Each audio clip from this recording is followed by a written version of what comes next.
আপনারা হয়তো জানেন আমি একটি মসজিদে ইমামতি করি এবং গত জুমার আগে আমি আলোচনায় এ কথাগুলো বলেছি। আমার মনে হচ্ছে যে আপনাদেরকেও বলা দরকার আছে। প্রিয় দিনী ভাই বোনেরা, আমি মোহাম্মদ ইউসুফ আপনাদের সম্মুখে খুবই গুরুত্বপূর্ণ কয়েকটা কথা বলার জন্য উপস্থিত হয়েছি। আল্লাহ সুবহানাহু ওয়া তাআলা কোরআনুল কারীমকে পাঠালেন। আপনারা জানেন কি এই গ্রন্থ মুকুট আল কোরআন কোন মাসে অবতীর্ণ হয়েছে? রমজান মাসে, যে রমজান আমাদের আর কয়েকদিন বাদে আসছে। এই জন্যই আজকে আপনাদের সম্মুখে মূলত আমার আশা। আল্লাহ সুবহানাহু ওয়া তাআলা কোরআনুল কারীমে বলেছেন, শাহরু রমাদান আল্লাযী উনজিলা ফীহিল কোরআন। কোরআনকে রমজান মাসে অবতীর্ণ করেছেন, আর সেই রমজান আমাদের সম্মুখে আসছে। আমি আপনি অনেকেই রমজান আসলে রোজা রাখি। এটা একটা স্বাভাবিক বিষয় যে আল্লাহ রোজা ফরজ করেছেন, রোজা রাখি আমরা অনেকেই। আবার অনেকে অনেক রকম বাহানা দিই, অসুস্থতা কিংবা বিভিন্ন রকম কাজের ব্যস্ততা। যাই হোক, এত ব্যস্ততা থাকা সত্ত্বেও আমরা অন্তত 5 ওয়াক্ত নামাজ চেষ্টা করি অন্যান্য মাসে যেরকম আদায় করি তার তুলনায় রমজান মাসে একটু বেশি আদায় করা। এরপরে রোজা রাখি। কিন্তু সবচাইতে যেটা অবহেলিত, যেটা আমরা গুরুত্ব দেই না, সেটা হলো কোরআন তেলাওয়াত। আমি এই জন্য আজকে আপনাদেরকে বারবার করে বলছি যে আল্লাহ সুবহানাহু ওয়া তাআলা কোরআনকে অবতীর্ণ করলেন মাহে রমজানে, আর সেই কোরআন আজ আমরা মুসলমান হয়ে ওই কোরআন অনেকেই জানি না, শুদ্ধভাবে পড়তেও পারি না। শুদ্ধ তো দূরের কথা, অনেকে কোরআনটা এই পূর্ণাঙ্গ 1 বছর, গত মাহে রমজান থেকে নিয়ে এই রমজান চলে এলো, এই রমজান পর্যন্ত কোরআনটাকে একবার নিজের হাতে স্পর্শ করার সৌভাগ্য হয়নি অনেকের। খুলে দেখা তো দূরের কথা, পড়া তো দূরের কথা। আমি আপনি একবার বুকে হাত দিয়ে বলে দেখি যে না, মাহে রমজান, গত মাহে রমজান থেকে এই রমজান আসা পর্যন্ত আমি কোরআনটাকে পড়েছি। অনেকেই এমন পাওয়া যাবে যারা কোরআন পড়ে নাই, কোরআনটাকে হাতে স্পর্শ করে নাই। অনেকের বাড়ির তাকে কোরআন তোলা আছে, রুই পোকাতে খেয়ে নিয়েছে। কোরআন একবার খোলার সৌভাগ্য হয়নি। একটা সময় ছিল যারা বাড়ির বৃদ্ধ ছিল তারা কোরআনকে পড়তো প্রতিদিন ফজরের সময়। বাড়ি থেকে, আশেপাশের বাড়ি থেকে কোরআনের আওয়াজ আসতো। আর বর্তমান সময়ে বেলা 10টা পর্যন্ত আমরা ঘুমাই। প্রিয় ভাই বোনেরা, আমাদের এই শ্বাসটা বন্ধ হলে আমাদের শেষ। দুনিয়া দুনিয়া দুনিয়া কতটুকু থাকবে? দুনিয়া একেবারেই খুবই সংক্ষিপ্ত সময়ের জন্য আল্লাহ সুবহানাহু ওয়া তাআলা আমাদের পাঠিয়েছেন। নিঃশ্বাস বন্ধ হলে সঙ্গে সঙ্গে আপনাকে কবরে নিয়ে যাওয়ার জন্য প্রস্তুত। আপনার নাম পাল্টে যাবে, আপনাকে লাশ বলে ডাকবে। আমি আপনি এত গর্ব করছি, এত অহংকার, এত সবকিছু সব শেষ হয়ে যাবে। আল্লাহ সুবহানাহু ওয়া তাআলা আমাদেরকে অফার করেছেন খুবই সুন্দর সুন্দর, যে অল্প সময়, অল্প হায়াত, যেহেতু অল্প কাজ করো বেশি সওয়াব পাবে। আর সেই রকম একটা সুযোগ সুবিধাওয়ালা মাস হলো মাহে রমজান। আমি আপনাদেরকে এই জন্য আজকে বলছি যে আমরা রোজা তো রাখি, ইনশাল্লাহ রাখবো, নামাজ তো পড়ি, ইনশাল্লাহ পড়বো। তবে যেটা অবহেলা করি সেটা হলো কোরআন। এই কোরআনকে হাত জোড় করে বলি, এই কোরআনকে মাহে রমজানে অন্তত আলিফটা শুরু করি। অনেক পরিবার আছে, বাবা মা সন্তান কেউ কোরআন জানে না, কোরআন পড়তেই পারে না, অথচ মুসলমান। বিয়ের সময় মৌলবি সাহেব কালেমা পড়ে দিয়েছিল, লা ইলাহা ইল্লাল্লাহ মুহাম্মাদুর রাসূলুল্লাহ। ওই যে কালেমা পড়িয়েছে ওই শেষ, মুখে কালেমাটাও পড়ার সুযোগ হয় না। অনেক পরিবার এরকম পাওয়া যাবে। এই জন্য দায়ী কি? আমি আপনি। তাদের কানে পর্যন্ত এটা পৌঁছায় না যে না, মাহে রমজান আছে, তোমরা কোরআন তেলাওয়াত করো, একটু শিখো। আর যারা জানি তারা জানানোর চেষ্টাও করি না। এই জন্য ভাইরা আমার, বোনেরা আমার, মায়েরা আমার, কোরআন তেলাওয়াত করতে হবে। এই মাহে রমজান একটা খুব সুবর্ণ সুযোগ। আমরা কোরআন শিখবই ইনশাআল্লাহ, এই প্রতিজ্ঞা করি, এই নিয়ত করি। মাহে রমজান যেই শুরু হবে, 30 দিন আমরা একটা শিডিউল বানাবো। এই 30 দিনে আমি আমার দৈনন্দিন যে কাজকর্ম সারা বছর করেছি সেগুলো একটু হালকা করে আল্লাহর ইবাদতটা একটু বেশি করব, কোরআন বেশি বেশি তেলাওয়াত করব। আপনি একবার ভাবেন তো, কোরআনের একটা অক্ষর যদি আপনি পাঠ করেন 10-10টা করে নেকি হবে। আর সেই নেকি আল্লাহ সুবহানাহু ওয়া তাআলা মাহে রমজানে 70 গুণ বৃদ্ধি করে দেন। ভাবতে পারছেন? যদি কোরআন তেলাওয়াত করতে পারেন কত স্বভাব। এই জন্য ভাইরা মায়েরা আমার, মাহে রমজান আসছে, আমরা প্রস্তুতি নিই এখন থেকেই যে ইনশাআল্লাহ এবারে মাহে রমজানে আমরা কোরআন শিখবো, কোরআন তেলাওয়াত করা শিখবো এবং কোরআন নিয়মিত পাঠ করব ইনশাআল্লাহ। আপনাদের কাছে এই কথাটা জানানোর জন্য এসেছিলাম, কারণ আজকে আমি আপনাদের সম্মুখে এই কথাটা বললাম, কালকে আমি না থাকতেও পারি। এই জন্য আজকে আপনার সম্মুখে মাহে রমজান আসছে, আগামী বছর আপনার মাহে রমজান নাও থাকতে পারে, তার আগে আপনি চলে যেতে পারেন, কোনো গ্যারান্টি নেই। এই জন্য সময় যখন অনিশ্চিত, তাই অনিশ্চিত বিষয়ের প্রতি আমরা ভরসা করতে পারি না। আল্লাহ সুবহানাহু ওয়া তাআলা আমাদের যতটুকু হায়াত দিয়েছেন, এই হায়াতকে কাজে লাগিয়ে আমরা আজ থেকেই শুরু করে দিই। কোরআন শিক্ষা করতেই হবে, কারণ কোরআন যদি না শিখি তাহলে কি শিখলাম জীবনে? অনেকে অনেক রকম ডিগ্রি অর্জন করেছেন, কোরআন জানেন না। ভাইরা আমার, কোরআন শিখতেই হবে। আল্লাহর কাছে প্রার্থনা করুন যেন আল্লাহ সুবহানাহু ওয়া তাআলা তৌফিক দেন। তার তৌফিক ছাড়া কোনো কিছুই সম্ভব নয়। আল্লাহ রাব্বুল আলামিন আমাদের সকলকে কবুল করেন, আমিন। প্রিয় ভাইরা আমার, সামনে মাহে রমজান আসছে। এই মাহে রমজানে ইনশাআল্লাহ প্রতিদিন আপনাদেরকে নিয়মিত এমন একটা টিপস বলবো, একটা করে ইনশাআল্লাহ অনেক কিছু শিক্ষা হবে। আল্লাহ সুবহানাহু ওয়া তাআলা যেন আমাকে এবং আপনাদের সকলকে কবুল করেন, আমিন। ভাই বোনেরা, সামনে রমজান আসছে। 5টি এমন জিনিস আছে যেগুলো আপনি যদি রমজানের আগে না করি তাহলে রমজানের পূর্ণ সওয়াব অর্জন করা অসম্ভব। হয়তো আমরা মাহে রমজানের পূর্ণ সওয়াব পাবো না, রোজা আদায় করবো কিন্তু কমপ্লিট সওয়াব পাবো না। এই 5টি জিনিস কি? এই 5টি জিনিস আপনাদের জানিয়ে দেবো ইনশাআল্লাহ। ভিডিও খুবই লম্বা হবে না।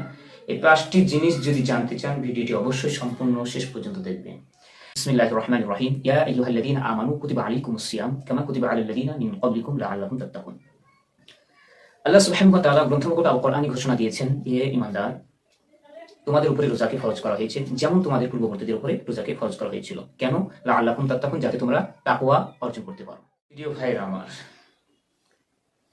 যে 5টি জিনিস আমাদের রমজান আসার আগেই করতে হবে, আল্লাহ সুবহানাহু ওয়া তাআলা রোজাকে আমাদের উপরে ফরজ করেছেন যেন আমরা তাকওয়া অবলম্বন করতে পারি, তাকওয়া অর্জন করতে পারি। তাহলে এমন কোন 5টা জিনিস আছে যে আমরা সেগুলো যদি রমজানের আগে না করি তাহলে পূর্ণ সওয়াব পাবো না? নাম্বার 1, নিয়ত করা। কথাটা শুনতে একেবারে সহজ মনে হচ্ছে, কিন্তু এর গুরুত্ব কতটা। দয়ানবী সাল্লাল্লাহু আলাইহি ওয়াসাল্লাম হাদিস পাকের মধ্যে বলেছেন, ইন্নামাল আমালু বিন্নিয়াত। প্রত্যেকটি কাজ নিয়তের উপরে নির্ভর। সুতরাং আমরা যখন রোজা রাখবো, এই রোজাটা আমরা কি পরিবারকে দেখানোর জন্য বা সমাজকে দেখানোর জন্য, বা রোজা যদি না রাখি তাহলে সমাজের মানুষ কি বলবো এই জন্য রাখছি, কি আল্লাহ সুবহানাহু ওয়া তাআলাকে খুশি করার উদ্দেশ্যে রাখছি? এটা ক্লিয়ার করতে হবে সর্বপ্রথম। এই জন্য আমি বলি, একান্তে অন্তত মন খুলে আল্লাহকে বলুন, হে আল্লাহ, এই মাহে রমজান আসছে, এই রমজানের রোজা আমি তোমাকে খুশি করার উদ্দেশ্যে রাখবো। আল্লাহর কাছে তৌফিক চেয়ে নিন। নাম্বার 2, গুনাহ থেকে তওবা করা। আপনি সকলেই পূর্ণ 11টি মাস অতিবাহিত করেছি। কত রকমের যে গুনাহ করেছি আমরা, জেনে অজেনে, গোপনে প্রকাশ্যে, রাতের অন্ধকারে, দিবালোকে, নফসের খায়সাতে পড়ে, হাতের দ্বারায়, পায়ের দ্বারায়, মনে মনে, চোখের দ্বারায় কত রকমের গুনাহ করেছি। জানি এটা গুনাহ, তারপরেও করেছি। এবং মনে মনে এরকম ভেবেছি যে অন্য কোনো এক সময় কি মাহে রমজান এলে তওবা করে নিব। আপনারা জানেন, এমনও কখনো কখনো হয় কিছু কিছু মানুষ যারা তওবা করব মনে করেছিল কিন্তু তারা তওবা করার সুযোগ পায় নাই। আল্লাহ তাবারক তাআলা ডাক এসে চলে গেছে। তো আমরা জানি না কখন আমাদের ডাক চলে আসবে, সেই জন্য তওবা করতে হবে। আল্লাহ সুবহানাহু ওয়া তাআলার কাছে তওবা করুন বেশি বেশি। যত গুনাহ করেছেন, যদি বলেন যে কিভাবে তওবা করব, দেখুন আমি আপনাদেরকে বলি, যখন আপনি নিরিবিলিতে থাকবেন, একাকী থাকবেন, রাত্রিবেলায় 2 রাকাত নফল নামাজ আদায় করবেন। 2 রাকাত নফল নামাজ আদায় কমপ্লিট, এরপরে আল্লাহ সুবহানাহু ওয়া তাআলার কাছে চোখের পানি দু ফোঁটা চোখের পানি ফেলে আল্লাহর কাছে বলুন, আল্লাহ আমি নাদান, ভুল করেছি, তুমি তো দয়ালু, তুমি তো দাতা, তুমি তো ক্ষমাশীল। এইভাবে কেঁদে কেঁদে বলুন এবং আল্লাহর কাছে ক্ষমা চান। নিশ্চয় আল্লাহ সুবহানাহু ওয়া তাআলা আপনাকে ক্ষমা করবেন। মাথায় রাখবেন, যদি আপনি তওবা না করেন, আমি কেন এগুলো বলছি, কারণ আপনি রোজা রাখবেন অথচ পূর্ণ সওয়াব পাবেন না। কেন? আপনি গুনাহ নিয়ে রোজা রাখবেন, হৃদয় ভারী হবে, মনে সন্দেহ থাকবে যে আমি রোজা রাখছি অথচ এই গুনাহ করেছি, এই গুনাহ করেছি। আপনার অন্তরে শুধুমাত্র ধাক্কা দেবে, আপনি কিভাবে ছাড় পাবেন তা থেকে। সেই জন্য সর্বপ্রথম নিয়ত করবেন, আর 2 নম্বরই আপনি তওবা করবেন। নাম্বার 3, নামাজ আদায় শুরু করতে হবে। আমাদের মধ্যে অনেকে নামাজ আদায় করি, আবার অনেকে নামাজ আদায় করি না। 11টি মাস নামাজের সঙ্গে আমাদের কোনো সম্পর্ক নেই। এখন হঠাৎ করে মাহে রমজান এলো, আর সকলে মিলে হই হল্লা করে নামাজ আদায় করতে শুরু করলাম। যেই মাহে রমজান চলে যাবে অমনি আবার ছেড়ে যাবে, কন্টিনিউ করতে পারবেন না। এই জন্য রোজা আসার আগেই, রমজান আসার আগেই আপনি এখন থেকে 5 ওয়াক্ত নামাজ কন্টিনিউ শুরু করে দিন। তাহলে কি হবে, হঠাৎ করে কোনো জিনিস যদি আরম্ভ করেন সেটা দীর্ঘস্থায়ী হয় না। সেজন্য আগের থেকেই কন্টিনিউ নামাজ আদায় করতে শুরু করুন। আর যারা নামাজ আদায় করে 5 ওয়াক্ত, আলহামদুলিল্লাহ সুম্মা আলহামদুলিল্লাহ, এটাকে আপনারা কন্টিনিউ রাখেন। নাম্বার 4, কোরআনের সঙ্গে সম্পর্ক। কোরআনের সঙ্গে সম্পর্ক, এ কথা বলতে গিয়ে আপনাদের জন্য একটি কথা মনে পড়ে গেল, যে এর আগের ভিডিওতে, গত ভিডিওতে আপনাদের বলেছিলাম যে অন্তত এই 1টা মাস আমরা যদি একটু চেষ্টা করি তাহলে হয়তো আমরা কোরআন শিখে নিতে পারবো। তাই কোরআন সম্পর্কে বিস্তারিত বলছি না, আপনারা আগের ভিডিও দেখেছেন, যারা দেখেননি অবশ্যই দেখে নেবেন। নাম্বার 5, সর্বশেষ যেটা, এটাও খুবই গুরুত্বপূর্ণ বিষয়, হারাম থেকে বাঁচতে হবে, হালাল রুজি ভক্ষণ করতে হবে, সাথে সাথে অন্যের হক যেগুলো নষ্ট করেছেন সেগুলো আদায় করতে হবে। এই 5টা জিনিস যদি আমরা কমপ্লিট করতে পারি তাহলে রমজানের রোজার পূর্ণ স্বাদ আপনি পাবেন। হালাল অর্জন করতে হবে, হালাল খেতে হবে, হারাম বর্জন করতে হবে। কেন বলছি? কারণ আপনি মাহে রমজান এলো, আল্লাহর কাছে দোয়া চাইবেন, আল্লাহ আমাকে ক্ষমা করে দাও। আর দয়া নবী বলছেন, যার পেটে হারাম আছে তার দোয়া কবুল হবে না। তাহলে আপনি যতই দোয়া করি আল্লাহ তো কবুল করবেন না, কারণ আমরা হারাম ভক্ষণ করে বসে আছি। সেজন্য হারাম বর্জন করতে হবে আর হালাল ভক্ষণ করতে হবে। এর জন্য যে পথ অবলম্বন করা দরকার আপনাকে করুন। কে কি বললো ওদিকে ভ্রুক্ষেপ করলে আপনি হালাল অর্জন করতে পারবেন না। এর সাথে সাথে আমি বললাম যে অন্যের হক, এই জায়গা খুবই মারাত্মক জায়গা। হুকুকুল্লাহ আর হুকুকুল ইবাদ, হুকুকুল ইবাদ বান্দার হক যেটা আপনি নষ্ট করেছেন, এটা অবশ্যই আপনাকে ক্ষমা চাইতে হবে। যদি আপনি ক্ষমা না চান তাহলে সেই বান্দা যদি না ক্ষমা করে তাহলে আপনার ক্ষমা আল্লাহ করবেন না। সুতরাং অন্যের হক নষ্ট করা যাবে না। যদি করে থাকেন, আপনি যদি জানেন যে আমি অমুক হকটা নষ্ট করেছি, অবশ্যই তার কাছে ক্ষমা চেয়ে নেবেন এবং সেটা আদায় করার চেষ্টা করবেন। আল্লাহ সুবহানাহু ওয়া তাআলা যেন আমাদের সকলকে এই 5টা বিষয় রমজানের আগে আগেই কমপ্লিট পূর্ণ করার তৌফিক দান করেন, আল্লাহুম্মা আমিন। শেষে একটি কথা বলি, এই যে ভিডিওটি আপনাদের সম্মুখে উপস্থাপন করলাম, এর মধ্যে ভুল বেয়াদবি, আচার আচরণ যদি কোনো রকম ত্রুটি পেয়ে থাকেন অবশ্যই ক্ষমা দৃষ্টিতে দেখবেন। আর যদি ভালো লেগে থাকে অবশ্যই কমেন্ট করবেন, লাইক করবেন, আর চ্যানেলটি সাবস্ক্রাইব করে আমাদের সঙ্গে থাকুন। কারণ রমজানের যে সিরিজ আসছে, পূর্ণাঙ্গ 30 দিনের যে সিরিজ আপনাদের সম্মুখে তুলে ধরার চেষ্টা করব, এবং খুবই গুরুত্বপূর্ণ টিপস যেগুলো আমাদের মাহে রমজানে কাজে লাগবে, কোরআন ও হাদিস থেকে রিসার্চ করে আমি আপনাদের সম্মুখে তুলে ধরার চেষ্টা করব ইনশাআল্লাহ। আল্লাহ পাক আমাদের সকলকে কবুল করুন, আমিন সুম্মা আমিন ইয়া রাব্বাল আলামিন। আমাদের সকলকে মাহে রমজানের আগের 2টি ভিডিও অবশ্যই দেখেছেন আশা রাখছি। আজকে আপনাদের সম্মুখে মাহে রমজানের সম্পূর্ণ রুটিন প্ল্যান বলার জন্য উপস্থিত হয়েছি। মাহে রমজান আসবে আর প্রথম 10টা দিন আমরা ঘুম ঠিক করতে করতে কাটিয়ে দেব। এটাই কি হবে? আপনি কি চান যে এই রমজান মাসটাও আগের রমজান মাস যেভাবে আমাদের অবহেলায় কাটিয়েছি বা নষ্ট করে ফেলেছি, সেভাবে এই মাহে রমজানটাকে নষ্ট করে ফেলি? যদি না চান, যদি চান যে না এই মাহে রমজানটা আমার পূর্ণ অঙ্গভাবে কাজে লাগাবো, তাহলে আমি বলছি যে এই রুটিন অনুযায়ী আপনার মাহে রমজানটাকে সাজিয়ে নিন। দেখবেন ইনশাআল্লাহ আপনি পরিপূর্ণভাবে মাহে রমজানের লুৎফ উঠাতে পারবেন, মাহে রমজানের পূর্ণ সওয়াব অর্জন করতে পারবেন। আর মাত্র 7টি টিপস আপনাদের সম্মুখে আজকে উপস্থাপনা করব, বলবো। এই 7টি টিপস আপনারা অ্যাপ্লাই করে দেখুন। নাম্বার 1, প্রথম নম্বর আপনাদের যেটা বলবো সেটা হলো নিজের বাস্তব অবস্থা চেক করা। নিজের বাস্তব অবস্থাকে চেক করা। এর জন্য আপনাকে নিজেকে প্রশ্ন করতে হবে যে আমি কি কোরআন তেলাওয়াত করছি, আমি কি দৈনন্দিন 5 ওয়াক্ত নামাজ আদায় করছি, আমি কি 5 ওয়াক্ত জামাতের সাথে নামাজ আদায় করতে পারছি, আমি কি দান সদকা করি। আপনার নিজেকে নিয়ে আপনি প্রশ্ন করুন। যেগুলো না হবে আপনার উত্তর আপনি পেয়ে যাবেন, এগুলো সঙ্গে সঙ্গে কি করবেন, খাতায় লিখতে হবে। এই জন্য খাতা রাখুন, হাতে কলম নিয়ে আপনি নিজেকে নিয়ে একটু ভাবুন আর সেগুলো লিখে রাখুন। লিখতেই হবে আপনাকে, কারণ আপনি যদি না লিখেন তাহলে ভুলে যাবেন। আর রুটিন বানাতে হলে অবশ্যই এটা লিখতে হবে। যখন আপনার নিজেকে নিয়ে ভাবা কমপ্লিট হয়ে যাবে, 2 নম্বর, মাহে রমজান যখন চলে আসবে, এই মাহে রমজানে আমরা পূর্ণাঙ্গ রমজানটাকে একটা টার্গেট বানিয়ে নেব। আমরা অনেকে কি করি যে মাহে রমজানে আমরা ভালো হয়ে যাব, এটা টার্গেট নয়, পরিষ্কার টার্গেট না। কেউ বলে আমি পূর্ণাঙ্গ ভালো মুসলমান হয়ে যাব, এটাও টার্গেট পরিষ্কার না। কিভাবে টার্গেট করবেন আমি বলছি।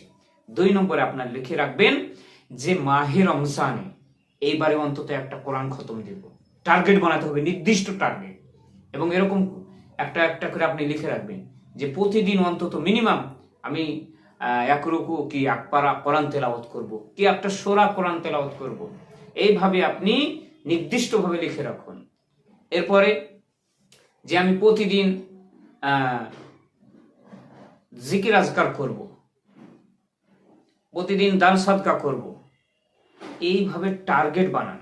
সাথে সাথে এটাও টার্গেট বানাবেন মাহে রমজানে শুধুমাত্র সওয়াব অর্জন করা নয়, বরং গুনাহ থেকে বেঁচে থাকাও এটাও একটা উদ্দেশ্য। সেই জন্য কি করবেন, মনে করেন আপনার জীবনে 10টা 12টা বড় বড় গুনাহ আছে যেগুলো আপনি করেন, ওই গুনাহগুলোকে টার্গেট বানান। বানিয়ে এইবারে মাহে রমজানে অন্তত বড় বড় 5টি গুনাহ আমি ত্যাগ করব, এবং সেই গুনাহগুলো কি সেগুলো আপনি লিখে রাখুন।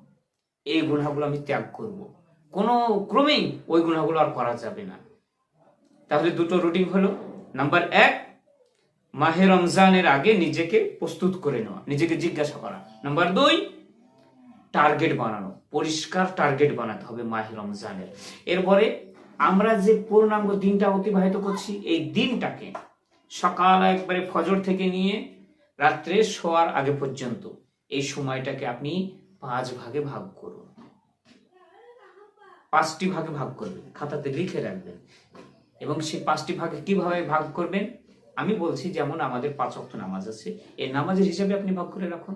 ফজর থেকে জোহর পর্যন্ত একটা টার্গেট বানান যে ফজরের পরে আমি প্রতিদিন কোরআন তেলাওয়াত করব ফার্স্ট, তারপরে অন্যান্য কাজ করব। তাহলে ফজর থেকে জোহর পর্যন্ত একটা টার্গেট থাকবে, আমি এই সময় এই কাজগুলো করব।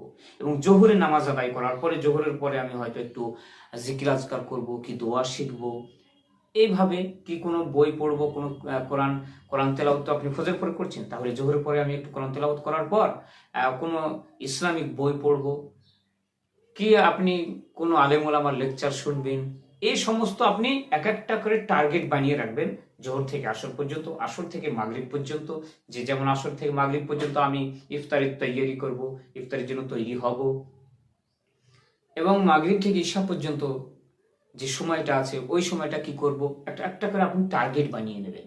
ঈশার পরে সাধারণত আমরা শোয়ার আগে পর্যন্ত এই সময়টা খুবই অবহেলা করি। ঈশার পর বেশি সময় নষ্ট করা যাবে না। তারাবি কমপ্লিট, বাড়ি এসে সঙ্গে সঙ্গে শুয়ে পড়তে হবে, গল্পগুজব করা যাবে না।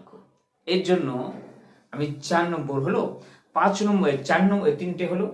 4 নম্বরে আমি আপনাদের রুটিনে রাখছি মোবাইল নিয়ন্ত্রণ। এটা সবচেয়ে খুবই ইম্পর্টেন্ট। মাহে রমজানে যদি আপনি নিয়ন্ত্রণ না করতে পারেন মোবাইল, তাহলে চরম ক্ষতি হবে। আপনার যে সময়, সে সময় মানে অপব্যয় হবে।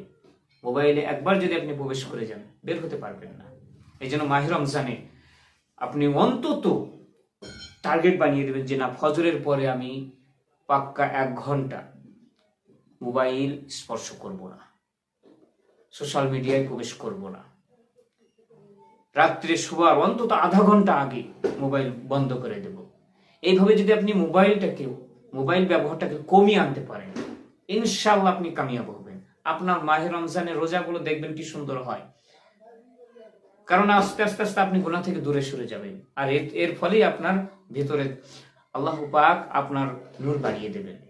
সুতরাং আপনি রোজা রেখে শান্তি পাবেন। তাহলে যে 4টি বললাম এগুলো মাথায় রাখবেন, সাথে সাথে আরো 3টি বলছি মনে রাখবেন। 5 নম্বর হলো, আপনার জীবনে যত বড় বড় গুনাহ আছে এই গুনাহগুলোকে লিখতে বলছি আমি। আপনি লিখে রাখুন, লেখার পরে এক একটিকে চিহ্নিত করুন এবং সেটাকে আগে ত্যাগ করার চেষ্টা করুন। যে আমি কোরআন তেলাওয়াত করি না, কোরআন তেলাওয়াত করব। আমি নামাজ পড়ি না, নামাজ পড়ব। আমি গালি দিই আর গালি দেব না। আমি গীবত করি আর গীবত করব না। এইভাবে এক একটা করে আপনি টার্গেট বানিয়ে নিন, তাহলে গুনাহ থেকে বাঁচা। 5 নম্বর হলো। 6 নম্বর আপনি যেটা করবেন সেটা হলো দোয়ার তালিকা। আমরা অনেক দোয়া জানি না, খুব পেশাব পায়খানার দোয়া, মসজিদে প্রবেশ করার দোয়া, খাবার দোয়া, লেবাস পরার দোয়া, বাড়িতে প্রবেশ করার দোয়া, বাড়ি থেকে বেরিয়ে আসার দোয়া, অনেক মাসনুন দোয়া আছে যেগুলো আমরা জানি না। তাহলে আমরা একটা সময় বানিয়ে নেব, যে একটা রুটিন এটাও রাখবো যে অমুক সময়ে আমি দোয়া শিখব, এবং সেই দোয়াগুলো কিভাবে আমল করবেন সেটাও রুটিনে আপনি লিখে রাখবেন। আর এটা আপনি আপনার নিজের মতোই করবেন। আমি শুধু জাস্ট আপনাদের ধাঁচটা বলে দিচ্ছি। এই মতো আপনারা যদি করেন তাহলে কি হবে, রুটিন অনুযায়ী যদি চলা যায় তাহলে সঠিকভাবে চলা যাবে। 7 নম্বরে আপনারা রাখবেন নিয়াত। আর এটাই ভেরি ভেরি ইম্পর্টেন্ট। নিয়ত যদি গোলমাল হয়ে যায়, সব গোলমাল হয়ে যাবে। তাহলে আমি আপনাদের সম্মুখে যে কয়টি লিস্ট দিলাম, মোট 7টি লিস্ট দিয়েছি রুটিন, এই পূর্ণাঙ্গ প্ল্যানটা যদি আপনারা কমপ্লিট করতে পারেন আর এই অনুযায়ী যদি মাহে রমজানে চলতে পারেন, আশা করা যায় মাহে রমজানে রোজা রেখে আপনি পূর্ণাঙ্গ তৃপ্তি পাবেন, শান্তি পাবেন। আমরা সবকিছুতে প্ল্যান করি, রুটিন করি, মাহে রমজানে কেন করব না? মাহে রমজান খুবই গুরুত্বপূর্ণ একটা বিষয় আমাদের।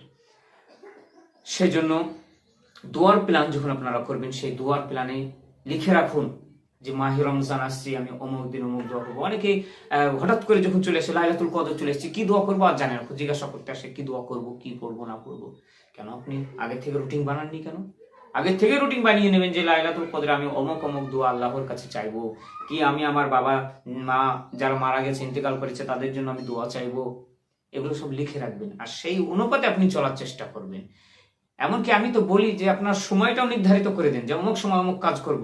যদি কখনো সে কাজ মিস হয়ে যায় তাহলে আপনি বুঝতে পারবেন যে আমার এই কাজটা ছেড়ে গেছে, আগামীকাল আর ছাড়া যাবে না। এই জন্য রুটিন জরুরি, রুটিনটা অবশ্যই করবেন। আল্লাহ পাক আমাদের সকলকে মাহে রমজানে রুটিন অনুযায়ী সঠিকভাবে চলার তৌফিক দান করেন, আল্লাহুম্মা আমিন। প্রিয় ভাই ও বোনেরা, আমরা জানি না যে আগামী মাহে রমজানটা আমরা পাবো কিনা।